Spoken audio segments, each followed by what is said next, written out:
नमस्कार मित्रों, RV IAS PCS classes में आप सभी का हार्दिक स्वागत है। देखिए, पीसीएस के बहुत महत्वपूर्ण प्रश्न हैं जो विभिन्न परीक्षाओं में पूछे गए हैं। यह सामान्य विज्ञान का वीडियो है और सभी परीक्षाओं में सामान्य विज्ञान पूछा जाता है, चाहे रेलवे हो, चाहे एसएससी हो, चाहे पीसीएस हो, चाहे आरओ हो, चाहे एआरओ परीक्षा हो। तो पहला प्रश्न है, घाव भरने में सहायक विटामिन होता है। तो घाव भरने में विटामिन सी सहायक होता है। और विटामिन सी कहाँ पाया जाता है? विटामिन सी का रासायनिक नाम एस्कॉर्बिक अम्ल है। क्या है? एस्कॉर्बिक एसिड है। नींबू में, संतरा में, मौसमी में पाया जाता है। विटामिन सी की कमी से स्कर्वी रोग हो जाता है, आप सबको पता होगा। ठीक है, स्कर्वी रोग में घाव नहीं भरता, याद रखिएगा। विटामिन सी मदद करता है लौह के अवशोषण में मदद करता है। किसके अवशोषण में विटामिन सी मदद करता है? लोहे के अवशोषण में। कैल्शियम तथा मैग्नीशियम के साथ विटामिन डी ग्रहण करने पर यह विटामिन कैल्शियम, मैग्नीशियम, अन्य खनिजों के अवशोषण की दर में वृद्धि करता है। इसी तरह विटामिन सी लो अवशोषण में सहायक होता है। आइए अगला प्रश्न है, निम्नलिखित में से किस विटामिन की कमी से खून का थक्का धीरे धीरे बनने की बीमारी होती है? तो विटामिन के की कमी से खून का थक्का आपका बनता नहीं है।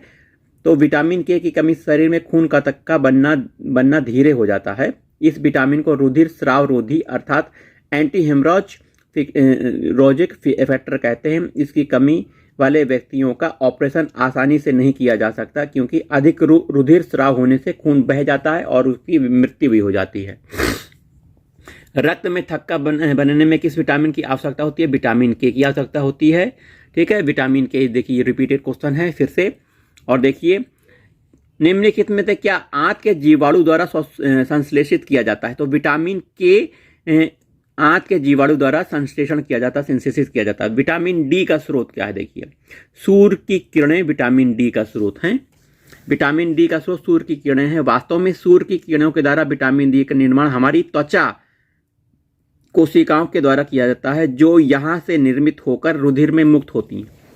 इसके अलावा विटामिन डी मक्खन में, लीवर में, यकृत में, अंडे की जर्दी में, गुर्दे इत्यादि में यह मिलता है। विटामिन डी की कमी से बच्चों में रिकेट्स तथा वयस्कों में ऑस्टियोमलेशिया नामक बीमारी हो जाती है। कौन सी बीमारी बड़ों में हो जाती है? ऑस्टियोमलेशिया। बच्चों में रिकेट्स हो जाता है। सूर्य की किरणों से कौन सा विटामिन प्राप्त होता है? विटामिन डी प्राप्त होता है। ठीक है, बहुत प्यारा सा क्वेश्चन हो गए। और आगे आते हैं, विटामिन डी की अल्पता से कौन सा रोग होता है? तो विटामिन डी की अल्पता से बच्चों में रिकेट्स बीमारी, बड़ों में ऑस्टियोपोरोसिस। ठीक है, विटामिन डी निम्नलिखित में किसमें पाया जाता है? रासायनिक नाम क्या है? तो कैल्सीफेरॉल विटामिन डी। ठीक है, विटामिन डी का रासायनिक नाम कैल्सीफेरॉल है। विटामिन सी का एस्कॉर्बिक अम्ल है। विटामिन ए का रेटिनॉल है। ठीक है, कौन सा सही सुमेलित नहीं है? नियासिन है ना, नियासिन पेलेग्रा बीमारी सही है। थायमिन बेरी। ठीक है, विटामिन डी सूखा रोग। विटामिन के बंध्यापन नहीं। विटामिन डी की कमी से रक्त स्राव, थक्का बनना की समस्या बनती है। तो डी ऑप्शन आपका सही है, जो कि सही सुमेलित नहीं है। रतौंधी विटामिन ए की कमी से होता है, विटामिन ए। ठीक है, C option vitamin A. Vitamin A आपका सेब में है ना, और गाजर में पाया जाता है। तो नाइट ब्लाइंडनेस बीमारी हो जाती है विटामिन ए की कमी से। मनुष्य को रात को दिखना बंद हो जाता है, कम हो जाता है, जो शरीर में विटामिन के कारण होता है। विटामिन ए का प्रमुख कार्य दृष्टि रंगाओं रोडोप्सिन, विजुअल पिगमेंट के संश्लेषण में भाग लेना है। इसका प्रमुख स्रोत विटामिन ए का प्रमुख स्रोत हरी सब्जी आप खाइए, गाजर, लीवर, मछली का तेल, इन सब में विटामिन ए पाया जाता है। तो मानव शरीर में विटामिन ए का संचय कहाँ होता है? लीवर में संचय होता है। मानव शरीर में यकृत में विटामिन ए की काफी मात्रा संचित रहती है। विटामिन ए का रासायनिक नाम रेटिनॉल है।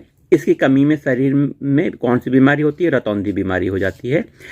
इस विटामिन को संक्रमण रोधी विटामिन भी कहते हैं। इंपॉर्टेंट है, पीसीएस में पूछा गया था। संक्रमण रोधी विटामिन कौन सा है? तो विटामिन ए। ठीक है, विटामिन ए संक्रमण रोधी विटामिन है। इसका मुख्य स्रोत दूध, मक्खन, हरी सब्जी, अंडा हो गया, मछली का तेल, गाजर। ठीक है, सेब में भी पाया जाता है। विटामिन ए का किसमें विटामिन ए की मात्रा अधिक पाई जाती है? तो गाजर में सबसे ज्यादा पाई जाती है, पालक में भी पाई जाती है, फूल गोभी, पत्ता गोभी में भी पाई जाती है। ठीक है, निम्नलिखित में से किसका निर्माण हमारे शरीर द्वारा नहीं होता है? हमारे शरीर में नहीं होता है। तो हमारे शरीर में विटामिन ए नहीं बनता है, हमें विटामिन ए बाहर से लेना पड़ता है, अर्थात हम भोजन जो करते हैं उसमें विटामिन ए होगा तो वो हमारे शरीर में